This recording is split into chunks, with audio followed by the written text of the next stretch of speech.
Oke teman-teman, balik lagi dengan saya Fikri Ridho. Seperti biasa saya akan bereaction soal sepak bola Indonesia dan juga tanggapan komentar dari netizen soal sepak bola tanah air. Seperti apa tanggapan mereka? Mari kita simak sama-sama. Let's go.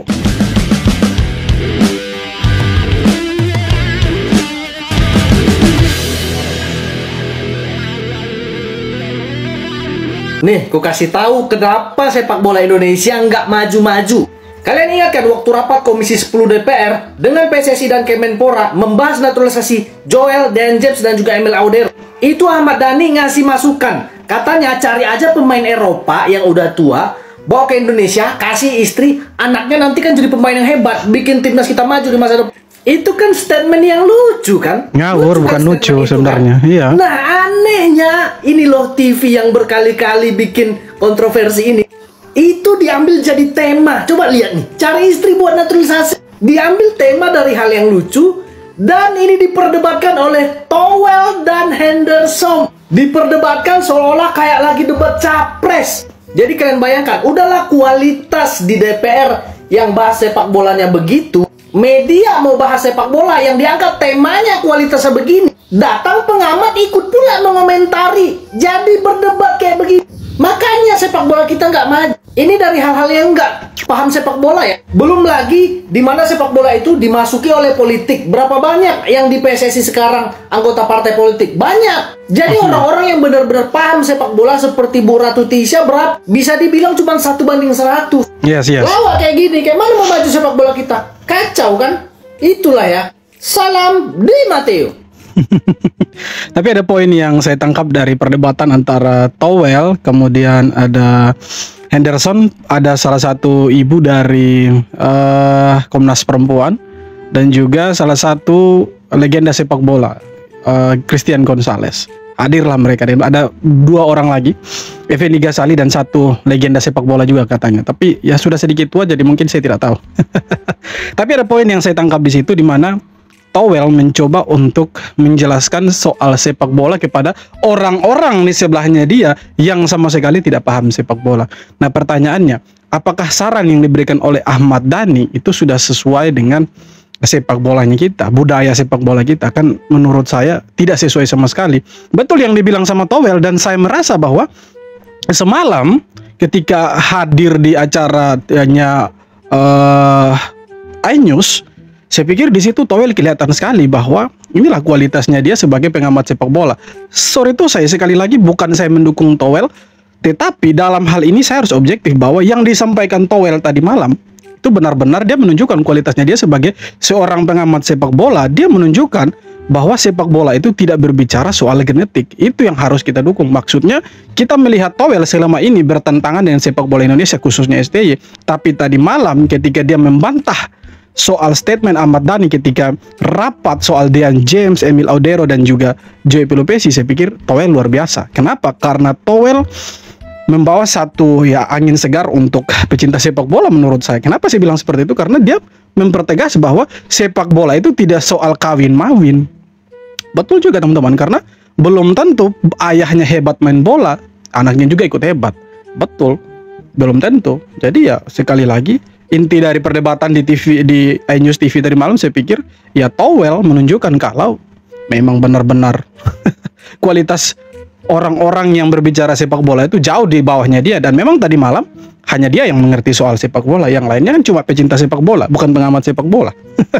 Patrick Kluivert tiru Garuda calling Shin Tae-yong. Apa benda ni weh? Itulah komentar sejumlah netizen yang menyebut skuad sementara timnas Indonesia untuk melawan Australia dan Bahrain Shin Tae-yong versi 2. Sejujurnya pelatih yang cerdas mana pun pasti akan memilih skuad utama yang sama seperti sebelumnya dengan beberapa perubahan. Abang tidak akan terkejut jika formasi dan taktiknya sama. Sebenarnya tak perlu ada perubahan yang drastis sebab apa yang sudah dibangun mantan pelatih itu sudah cukup untuk membawa timnas ke level selanjutnya. Selain itu, tidak banyak waktu bagi pelatih baru untuk mengenal pemain timnas, apalagi jika mereka ingin menggunakan taktik baru. Dari daftar ini, Abang senang melihat nama beberapa pemain lokal yang saat ini berkiprah di Liga 1 Indonesia, terutama Septian Bagaskara dan Ramadan Sanata yang bisa menambah area penyerangan timnas. Tambahkan Iggy Maulana dan Ricky Kambuaya yang dapat menambah kreativitas di area tengah. Harap mereka diberi peluang Patrick Kluivert untuk bermain kerana ini adalah area yang perlu diperkuat sejak pertandingan timnas terakhir. Gimana geng? Apakah pendapat kalian tentang Garuda Calling kali ini? Komentar di sini.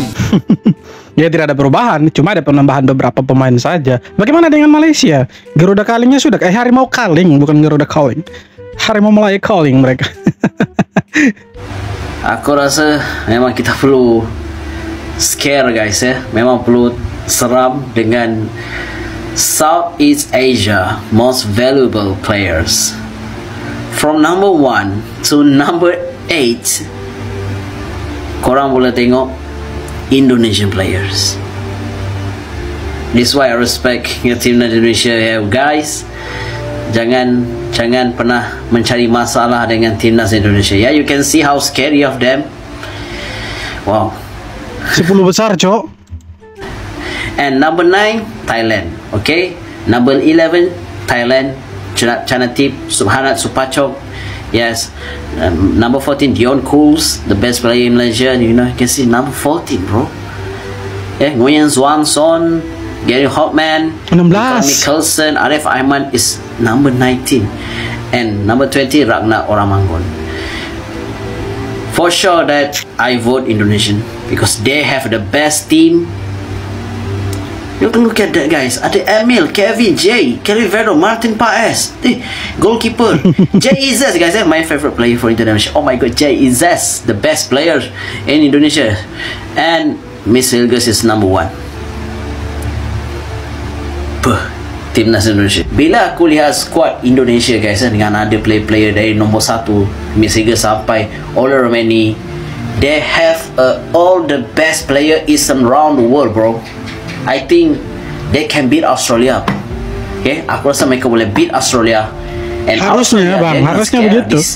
This squad, they're gonna scare Australia. Jika Australia tengok video saya ni, hey Australia, you're gonna scare to Indonesia. They have many player, the best. I don't know guys, tapi Indonesia player, amazing team, amazing player, respect. Dia yang bingung kenapa dari 1 sampai 10 itu nama-namanya pemain Indonesia semua. Bahkan di nomor 9 itu hanya 1 pemainnya Thailand. Jadi dari peringkat 1 sampai peringkat 10 itu Indonesia mendominasi. Pemain-pemain Indonesia untuk Asia Tenggara saya pikir gila lah. Pokoknya kita di atas semua ini. Bahkan sampai di bawah pun masih ada namanya Ragnar itu. Oke, saya ingin mendudukan pemikiran sepak bola karena saya seorang dan jawab ini juga ya. Saya sepak bola pasti akan terangkum. Oke. Nah, mari kita dengar teman-teman. Ini yang saya bilang tadi bahwa Towel ini ya inilah kualitasnya dia. Dia menunjukkan bahwa ya inilah waktunya dia menjadi seorang pengamat sepak bola. Tidak seperti selama ini dia selalu nyinyir dengan STY ya. Konteksnya adalah rapat kerja DPR RI dengan PSSI terkait naturalisasi. Yes. Kenapa terjadi naturalisasi? Kita baca bahwa atmosfer iklim sepak bola kita sedang mimpi Piala Dunia. Sangat kebelet Piala Dunia kan begitu. Ya, karena kita sudah lama tidak melihat timnas kita ada di level yang tertinggi. Jadi wajar kalau kita bermimpi begitu, well. Piala Dunia lalu teman-teman, di sini Towel bilang sepak bola tidak selalu bekerja soal ya genetik atau ya kawin-mawin.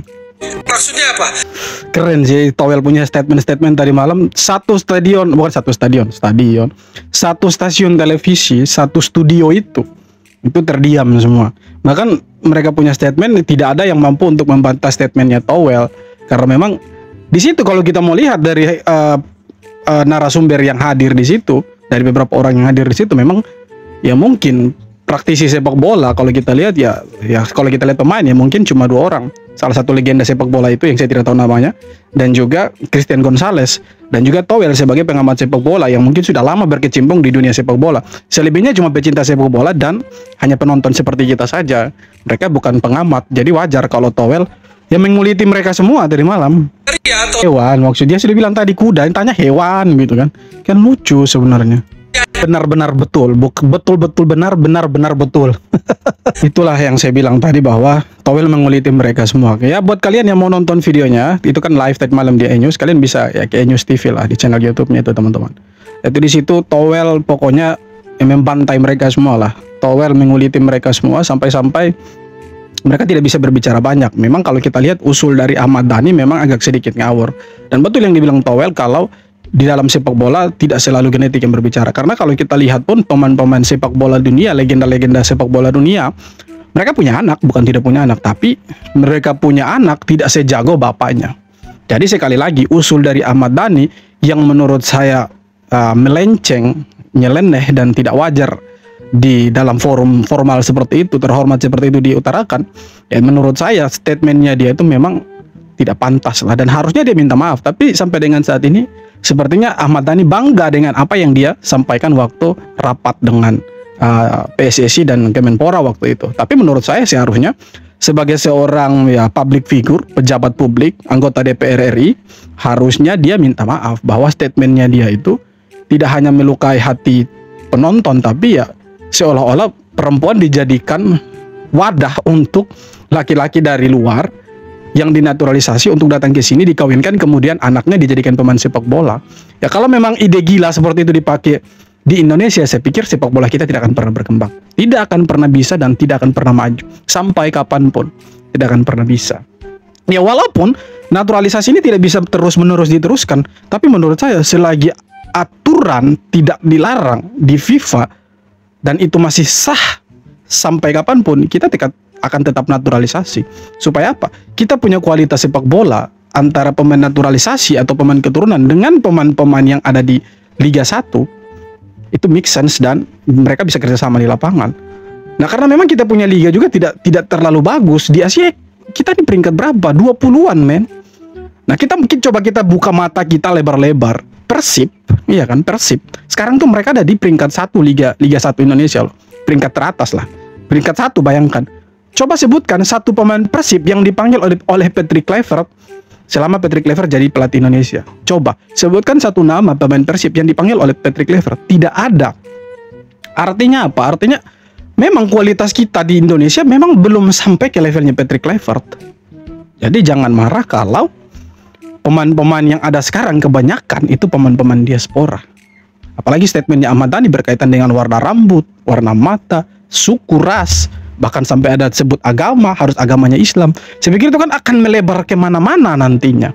Bersyukurlah supporter sepak bola Indonesia sekarang lagi fokusnya itu ke Piala Dunia dan mungkin lagi puasa. Jadi tidak terlalu memusingkan apa yang dibilang sama Ahmad Dhani. Tapi kembali lagi bahwa statement yang dibilang sama Ahmad Dhani itu sudah kelewatan dan harusnya dia minta maaf sih.